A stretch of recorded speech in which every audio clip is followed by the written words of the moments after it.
స్టోరీలోకి వెళ్లే ముందు మా ఛానల్ని సబ్స్క్రైబ్ చేయండి.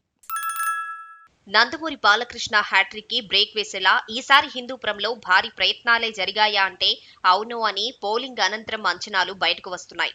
హిందూపురం సీటు నందమూరి వంశానికి కంచుకోట. అక్కడ సీనియర్ ఎన్టీఆర్ 3 సార్లు, హరికృష్ణ ఒకసారి, బాలయ్య 2 సార్లు ఎమ్మెల్యేగా పనిచేశారు.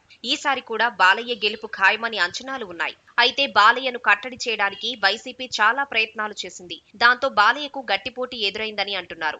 అందులో భాగంగా వైసీపీ బీసీ సామాజిక వర్గానికి చెందిన మహిళను బరిలోకి దించింది. దీపికను అభ్యర్థిగా ప్రకటించడం వెనుక బీసీ కార్డుతో హిందూపురంలో భారీ విజయాన్ని అందుకోవాలనే. మరోవైపు సీనియర్ మంత్రి పెద్దిరెడ్డి రామచంద్రారెడ్డి హిందూపురం మొత్తం ఎన్నికలను పర్యవేక్షించారు. ఆయన సారథ్యంలోనే మార్పులు చేర్పులు అన్నీ జరిగాయి.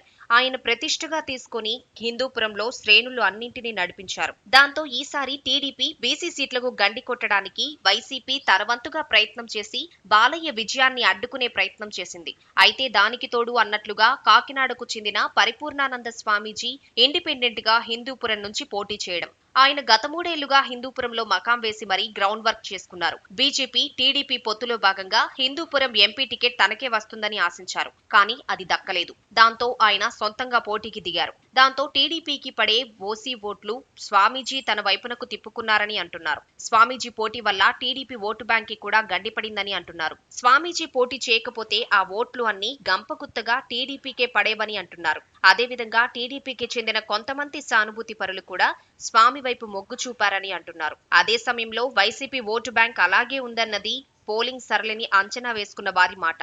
దాంతో ఈసారి హిందూపురంలో టీడీపీ పరిస్థితి ఎలా ఉంటుంది అన్నది చర్చగా ముందుకు వస్తోంది. అయితే గతసారి 16,000 ఓట్ల తేడాతో విజయం సాధించిన బాలయ్య ఈసారి దానికి మించి గెలుస్తారు అని టీడీపీ ఘంటాపథంగా చెబుతోంది. టీడీపీ ఓట్లు ఎంత చీలినా కూడా బాలయ్యకు ఇబ్బంది లేదని అంటోంది. ఈసారి ప్రభుత్వ వ్యతిరేక ఓటు అంతా టీడీపీకి కొత్తగా వచ్చి చేరిందని, పైగా ఇది నందమూరి కోట అని, దాంతో ఎలాంటి బెంగా బెదురు అవసరం లేదని కూడా లెక్క తేల్చేస్తున్నారు. అయితే వైసీపీ వారి ఆశలు ఎలా ఉన్నాయంటే స్వామీజీ ఓట్ల చీలిక వల్ల బాలయ్య విజయావకాశాలు దెబ్బతింటాయని, దాంతో తమ విజయం ఖాయమని అంటున్నారు. మరి జూన్ 4న వచ్చే ఫలితం ఏమి తెలియజేస్తుందో చూడాలి. అదే సమయంలో స్వామీజీ మొదటిసారి పోటీ చేస్తూ ఎంత మేరకు ఓట్లు సాధించారు అన్నది కూడా చూడాల్సి ఉంది.